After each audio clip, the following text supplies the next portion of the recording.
bismillah barki borom Tuuba asalaamaaleykum wa rahmatullahi taala wa barakatuhu ñoo ngi leen di nuyu di leen ziar di leen baal ak di leen baal ak ñaan suñu borom bu boole ñu jégal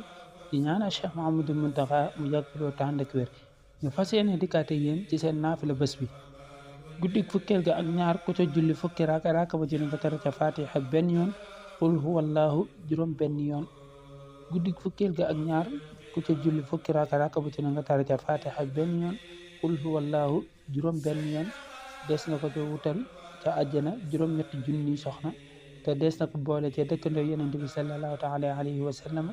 te mel na ni ku jàng tawreet ak injil ak zabur ak furqaan te it des na ko ca jéggal bàkkaaram yépp lu mu bari dente tollu na ni bii si géej gi te des na ko bindal tuyaabay jaamu yàlla juróom-ñaar fukki at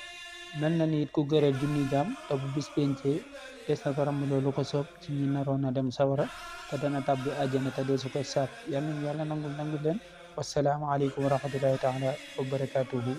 jërë ngeen jëf